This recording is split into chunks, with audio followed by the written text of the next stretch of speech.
Jenny Jacobs is going to be presenting on breaking down barriers, communication between faculty and staff during COVID.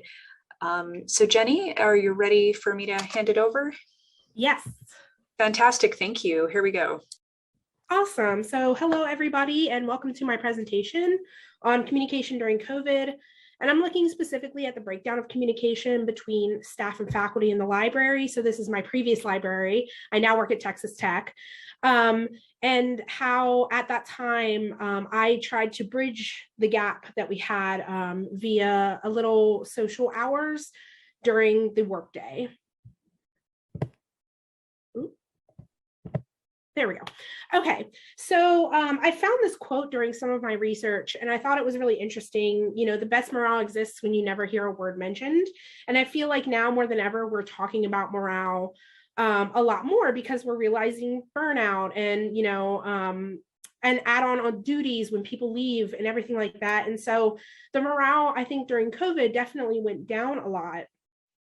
So when you have good morale, there's no need to actually talk about it. So really what we have to think about right now is how we talk about morale, what it is, and how we can get to the point where morale isn't really talked about because there isn't anything to talk about anymore. One big thing about morale that I learned from my previous institution was that even if there's talk about it, that doesn't always mean that something's actually going to be done about it. So you can talk about morale and communication all you want, but that doesn't mean that something's actually going to happen. So what I'm going to talk about, I'm going to look at how communication became so disjointed, looking at COVID specifically and how isolation and fear played a major role in communication breakdown, that I think is still actually happening today. Then I'm going to talk a little bit about how I use digital communication to help us kind of bridge that gap between the faculty and staff at my previous library, and how I use that to kind of help build morale in a time when we were so isolated from each other. So isolation is something that has been talked about in libraries for years. Usually we see each other, we see the colleges or departments in different universities as isolated. So we kind of silo ourselves. And even within libraries, we silo ourselves based off of our departments. And from there, the communication usually just kind of breaks down. But during COVID, these silos became even worse, leaving people with little information about what was happening, what other people were going through, the breakdown of communication from the top to the bottom. So lockdown during COVID amplified this feeling of isolation, taking away the ability to talk with people in the hall or by the water cooler if you have one of those. Our big place was the break room. And that sort of atmosphere changed as everyone kind of kept to themselves because of isolation. And also, I'll talk about in the next slide, fear. In my experience, information was often staggered or late, and sometimes it just wasn't there at all. So the usual information channels having been broken, and that goes from, the president of the university, communication to the deans of the libraries, down to supervisors, and then down to faculty and staff. So in my experience, it was really disjointed and it didn't help anything. It was disjointed beforehand and it didn't help. COVID didn't help anything. So fear was a big part of, I think, this kind of breakdown as well. So even before coming back to work, we had the fear of what's happening in the world right now. How does this affect us? How does this affect our jobs, our families? And then coming back to work kind of gave way to this fear of the unknown and health concerns. I know that at my previous institution, we came back to work quite early. Especially our staff people came back very early before the faculty actually came back. And little information was being given about how we were supposed to kind of adjust to this. We were at home, we were away from everybody, now we're back at work. How are we supposed to act? How are we supposed to communicate with each other, if at all, especially when, COVID was at its height? And this brought about different rules for faculty and staff, especially when it came to transitioning back to work. So I don't know about anybody else, but at my previous institution, staff came back, like I said, early, and they didn't have that opportunity to stay home for a longer amount of time. And the way that the faculty and staff were kind of looked at was very different. So faculty had a lot more advantages and a lot more ability to be free with the way that they worked. And in my experience, the staff became a little bit resentful of that. So how to kind of solve these issues? To solve most of them, or at least to try to solve most of them, I hosted a 1-hour hangout time digitally through Microsoft Teams, which was the software that we were using at the time.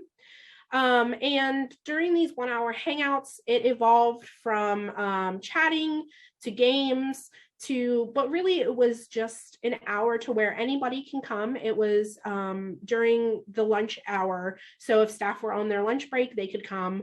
And you could just talk about what you're doing in your daily life. We could talk about things going on in the world. Most often we talked about our pets. And then it graduated into playing games and kind of getting people's mood up.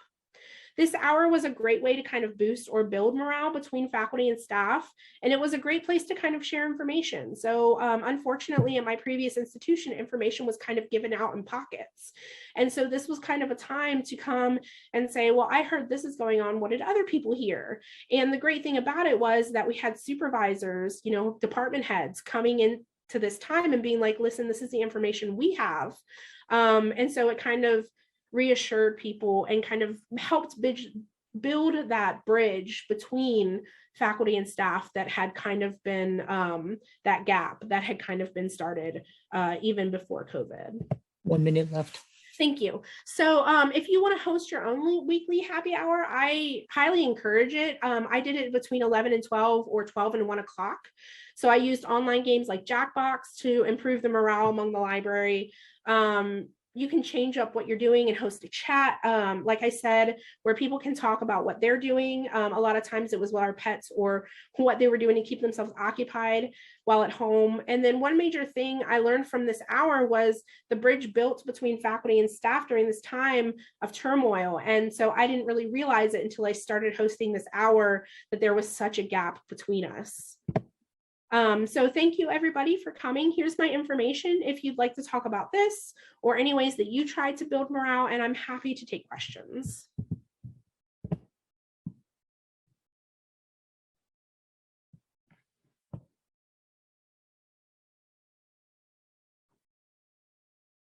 Also, thank you about my slides. I use SlideGo. You can just Google it. That's what I use for my slides.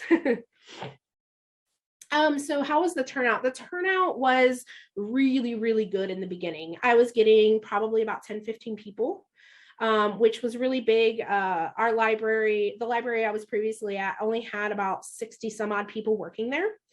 But as we kind of started transitioning back, it got a little bit less. I was having between 5 to 10 people.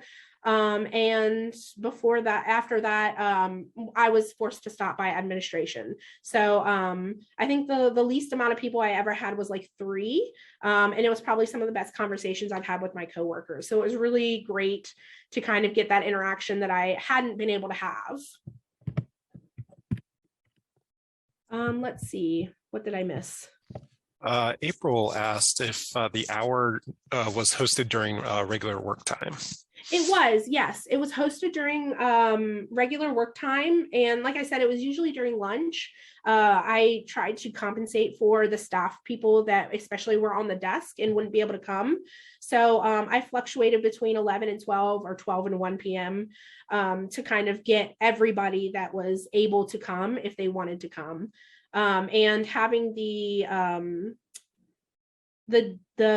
heads of departments come just built up their confidence and being able to actually have this during the work hour. And I also see a question from Jennifer. Can you share what institution this was with? Sure. This was with Kennesaw State University that I was previously at. I was a marketing and outreach librarian at that time. And then Cynthia asks, do you think it impacted the staff and faculty in the same way, increasing morale? I think it impacted staff more than it did faculty. I had a lot more staff attendance than I did faculty. And for me, it was really great because I got to listen to some of their concerns, but we got to kind of cohabitate this time period to where we could talk about anything that we wanted to, and we didn't have to worry about it. Administration never came. So it was a comfortable and free space for people to kind of get together. And I think staff liked the ability to have this hour during work to where they didn't have to worry about their workload, what's happening, because we had a lot of people leave during my time there, so workload was really heavy. So I think it impacted staff a lot more than faculty. And then Jen and Natalie asked the same question. Let's see, what was admin's concerns, if you feel comfortable to share? Yeah, so we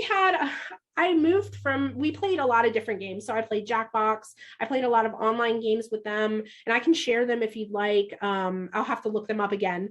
But we played one round of, that game where you have cards that have like quotes and you put other cards with quotes on them. You know what I'm talking about? Cards Against Humanity. Cards Against Humanity. Yes. Yes. And somebody made a quite an appropriate comment, which I addressed at the time, and was like, this is not okay. We're not doing this. Stop. And that concern was put up to administration, and administration said that in light of that, no more of this would be happening. So it was just kind of cut off. Great. I also see a question from Liza, I'm going to assume. Given the Zoom online fatigue, I am pleasantly surprised that staff faculty responded to it, to attending an online forum during lunchtime. How did you invite them? I had a weekly invite. So this happened every week, usually on Wednesdays. I had a weekly invite that I would send out to everybody. I would send it the day before, and then I'd send it an hour before I was actually starting the event. And they came. I don't know. I had a really good relationship with a lot of the people that I worked with.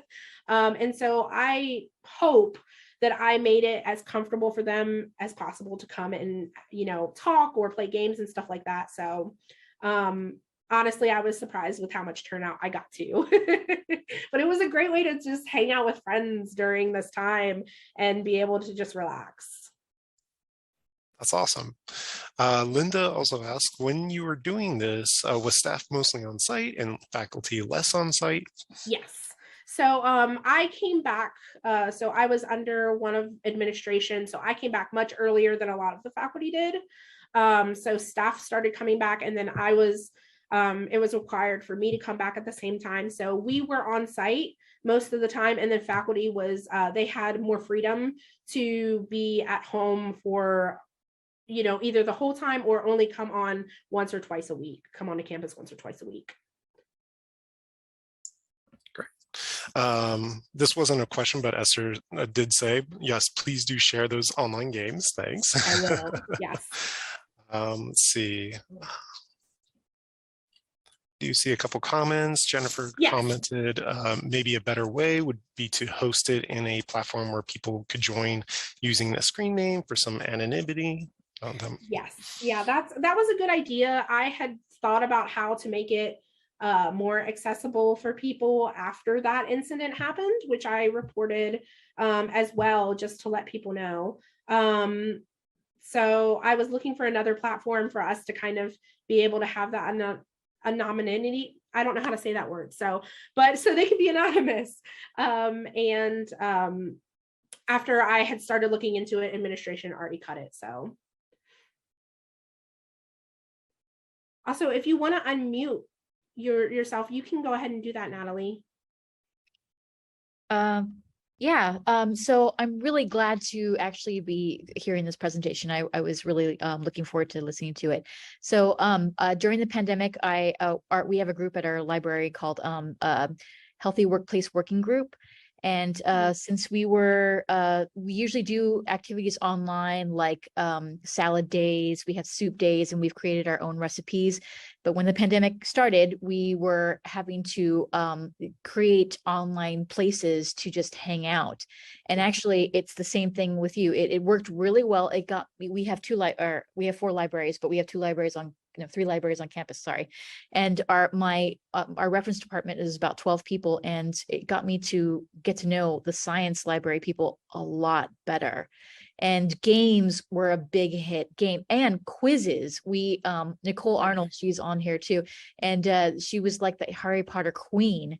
And but everybody loved these quizzes, just random stuff, movies, Harry Potter, music. It was awesome. And then the pets would always get like the big high scoring. We would get a lot of people come for pets and dress up pets. You come take your pet and dress up them. So we got that a lot. And then also to just get, like you said, COVID information. If people were wondering about where to go to get groceries, what online place to do shopping, that kind of stuff, or whatever, or where to get your vaccine. That was a really big thing. We were a safe place to online source. We did it through lunch too, and maybe a little bit before lunch sometimes, but they were safe places just to ask questions. And sometimes admin would come and they wouldn't say anything and they would just be hanging out, but it was mostly just for people to be freely talking about stuff. So I really appreciate that you did this. This was awesome. Very, very good space to share this stuff. So yeah, I'm so happy for you. Thank you. Yeah, we also had, so on top of that, we also had a crafting hour that we hosted. It was monthly. And before the pandemic, we would all go into this one big room. And if you had a craft, you could craft. If you didn't have a craft, you could just sit in there and talk.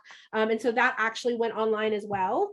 And that one was a lot less attended. It was usually like 3 of us, my best friend, and then another staff person who we loved. And so the 3 of us would just sit on there and like crochet, knit, and stuff like that. But that was another safe space to kind of just not have to worry, I think, was the biggest thing. At least for me. We also did, like, sorry to interrupt you, we did walking around our neighborhoods too. So that was kind of interesting as well, because I didn't realize some of my coworkers were living so far away. I have close to the campus, but they had beautiful views. Oh, let's see your view. You're walking through this beautiful park. I don't have a park next to me. Okay, so I'm parking, or I'm walking in this shopping mall. So it was really great to share that. So yeah. Yeah. I'm so glad to hear about this topic. It's not one that you hear a lot about, either morale or faculty staff partnerships a lot in conferences. So I just really appreciate the creativity and timeliness of this. I do want to open it up and keep the momentum going. So if folks have more questions for Jenni or for any of our presenters, now would be a great time for that. We did schedule some time at the end just for an open Q&A. So yeah, please feel free to jump in if you do have more questions.